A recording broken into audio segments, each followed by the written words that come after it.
I trace over an animation created by sad-ist again, and this is what I learned. Okay guys, this is part 2 of my breakdown, frame by frame analysis of sad-ist's final Waltz Dream SMP animation. And we're not going to waste any more time, so if you haven't watched part 1 yet, you can find that down in the description below. Also, if you haven't watched the actual final Waltz Dream SMP animation yet, find it in the description below and be mesmerized by this masterpiece. Welcome back to my channel guys, and if you're new here, my name is RJ, a self-taught artist and animator, and yeah, I break down art, drawings, and animation by other artists to learn from them, and I share it in this channel. So if you like the content that I'm creating, feel free to subscribe. It's free and you can always change your mind later on. So let's get going with part 2 of my breakdown analysis of this amazing animation by sad-ist. So we are picking up from this scene where the fight between Tommy, Tobo, and Dream ends, and Dream gets the disc and starts laughing. And from this close-up scene, we get another speed ramp or quick zoom out towards the next scene. Now this has a very beautiful color palette, with the bright warm yellow on top with the green at the bottom. We can also see Tobo's hunch pose here indicating defeat. We then get another speed ramp transition towards this medium shot of Dream walking past them with some lights going up indicating they are in an elevator going down. We then switch to Dream's point of view shot with this shadow flashing in the background while we have Tommy and Tobo in the scene. The shadow produced whenever the light passes by really gives that ominous vibe as he makes that speech. Then, we switch to Tommy and Tobo's point of view as Dream continues his speech and we reach the bottom of the elevator. Here, we see Tommy's disc and how Dream's eyes are highlighted with green, again providing us a sinister feeling of the scene. Then, we cut to this hallway scene with flashing images of other characters in the Dream SMP lore.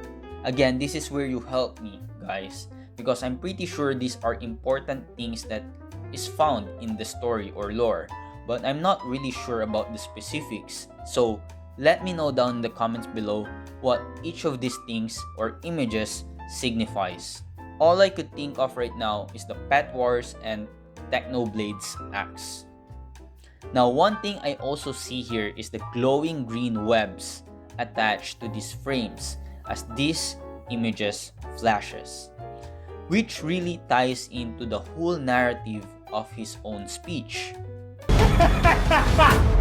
If I can control the things that people are attached to, then I can control the server again. Because this isn't Tommy SMP or Tubbo SMP, it's Dream SMP, right? We then get a medium shot of him facing away from us, and as we cut to the next shot, we get another cool speed ramp transition to a medium shot of him facing us, highlighting the whole point of the speech, which is all about controlling the server. The amazing thing about this shot is that it only used 2 poses, which really simplified everything together. Ethan Becker mentioned this in his own review of sad-ist's animation, which you can find down in the description below as well. If we continue looking at the frame by frame of this scene, we can also see a quick flashing green light here, done by simply adding this one frame of just green color. We fade to black while the lights of the green color stays a bit before it fades to black completely. That whole sequence leads us to this very dramatic conversation of Tommy and Tobo.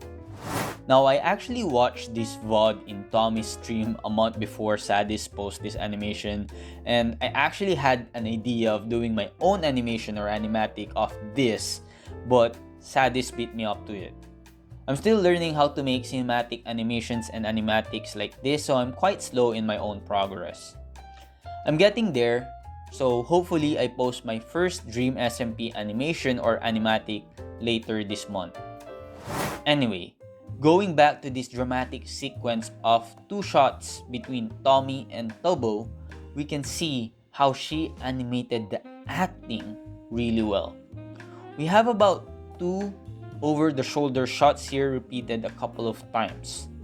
And one thing I really like about it is that even though it was Tommy still speaking at the very end, we get to see Tobo's reaction to what Tommy was saying. The thing to point out here is how these two similar shots are placing each other to the same side of the frame, even though we are changing the point of view. This is a very common technique in sequencing a dialogue for clarity purposes. As we see Tommy's hands going down here, we switch to a medium wide shot of them in front of a purple glowing backdrop.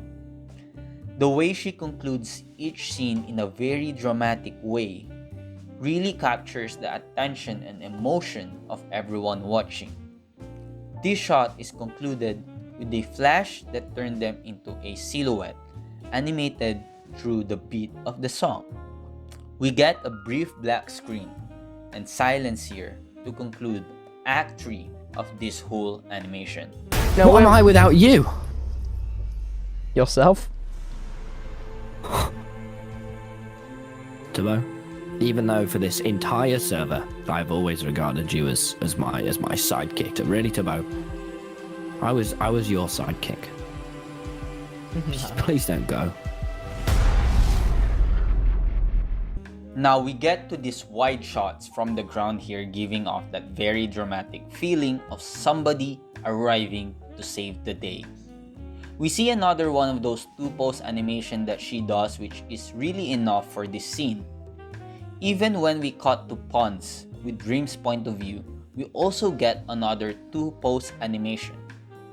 One thing to also mention here is that Pons is dead center at the frame, which really indicates the power shifting against Dream.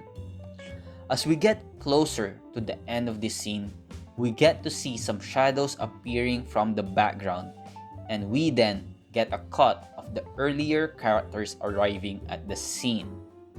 The beauty of this shot is that the camera play accounted for the perspective depth of the scene, making sure that we don't have a flat shot. This goes the same as the other side, which balances everything out. This turning point of the story was heightened by the volume of the music also getting higher. Puns? I'm sorry, Dream, but you should have paid me more.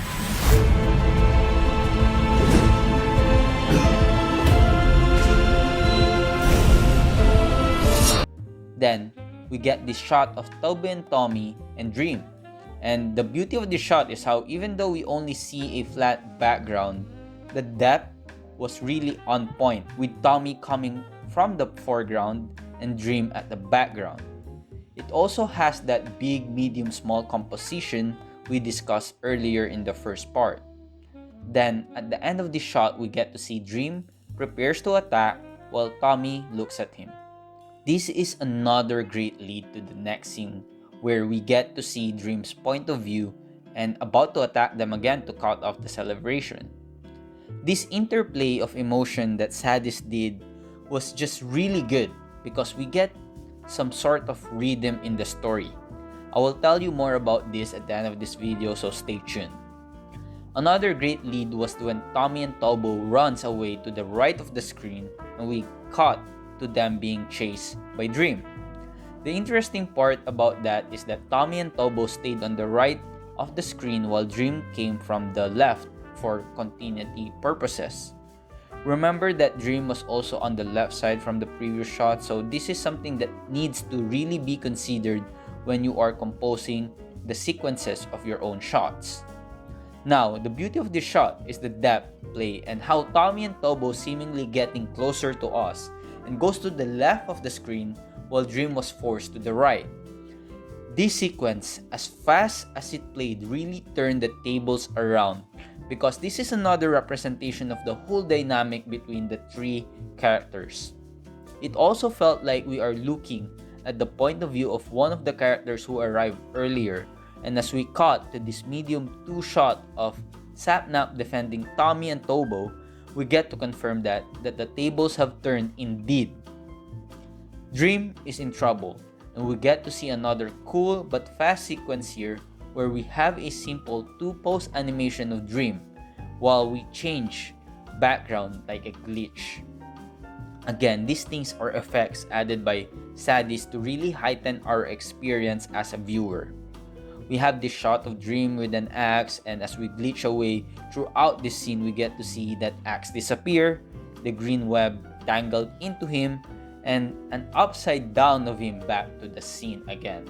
As we cut to this scene of Tommy about to get a turn to finally kill Dream and win this whole saga, we get a 3-pose animation of Tommy with some simple motion blur in between here. We have a 2-shot here with Dream at the foreground and the other characters are just shadows. We cut to this whole medium shot of Dream really small in the frame to indicate how he is getting back into a corner. As Tommy interrupts Dream, we get to see the axe in the foreground, then we cut to this upshot of Tommy walking towards Dream with the other characters being just simple silhouettes. The imposing figure of Tommy in the middle of the frame and the silhouettes at the background really speaks to how much Dream is in trouble. And then we cut to Dream explaining they were friends until BAM! We get to see this axe about to hit Dream. Cut to a 2-shot of Tommy hitting Dream's mask, transitioned by a single frame of a crescent moon slash. We get a medium shot of Dream falling and cuts into this wider shot of him while Tommy steps to the mask at the ground. This is really imposing because of how Dream seems very small to the giant Tommy.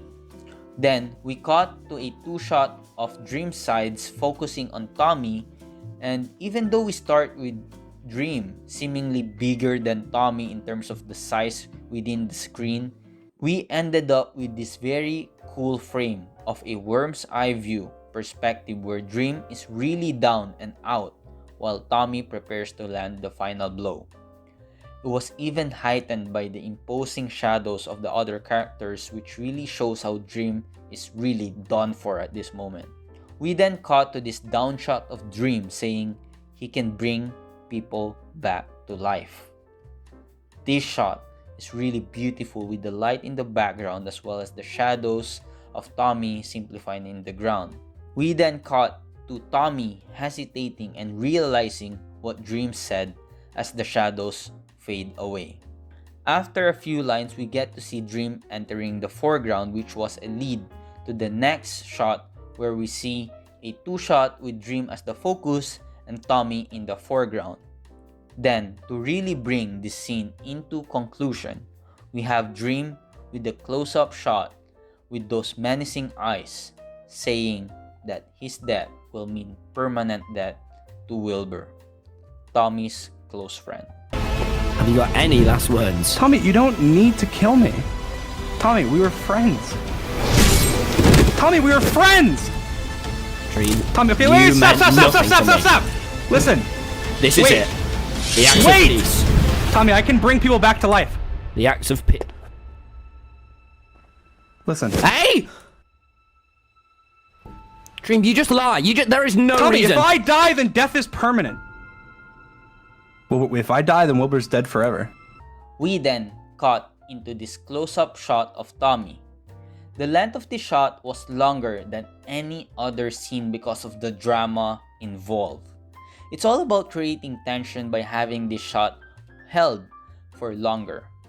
The beauty of this shot is not only the acting but how we suddenly see a ghost hand touch Tommy from the foreground and the color changes back to a monochromatic color scheme. Tommy looks at the hand and looks up as we get a shot of Tommy's point of view of Wilbur as a ghost. The animation of this transformation was really amazing, and even though the style is really simplified and without color, there is so much in it that meets the eye. We then cut to a side shot of Tommy just having a very dramatic facial expression with the shot held longer than usual again. Then we get a side shot of Wilbur as he says his final words and fades away towards Tommy. One thing to note here is how Tommy and Wilbur are placed in the shot and how sad-ist used the rule of third in composition. Then, we cut to Tommy's close-up shot as the background changes. The change of the background and color signifies a time skip altogether, and we get this final shot of Tommy and Tobo on a bench. This shot concludes everything together with the disc being played with some acting between the two. I'm also going to say that this shot is a complete turnaround from all the shots we have seen that really works to be a very concluding scene. We get another speed ramp here towards the sky. This is not really a transition to another shot but a transition to a much simpler composition.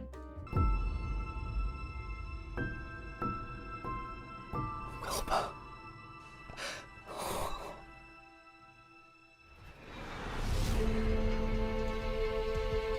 Hello? Hello, have you missed me?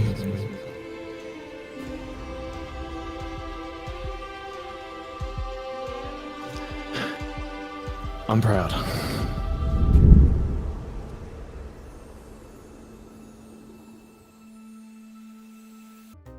One last thing I want to point out here is how sad-ist use a very powerful rhythm throughout the whole animation.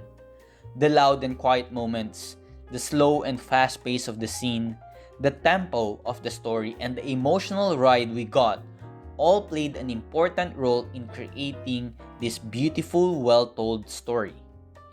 This animation also has the classic elements of the hero's journey, which was beautifully executed by sad-ist. So, I'll be ending the video right here, and let me know down in the comments below if you'd like me to give you another in-depth breakdown analysis of other sad-ist animation or animatics. Thank you guys for watching, and I'll see you on the next video.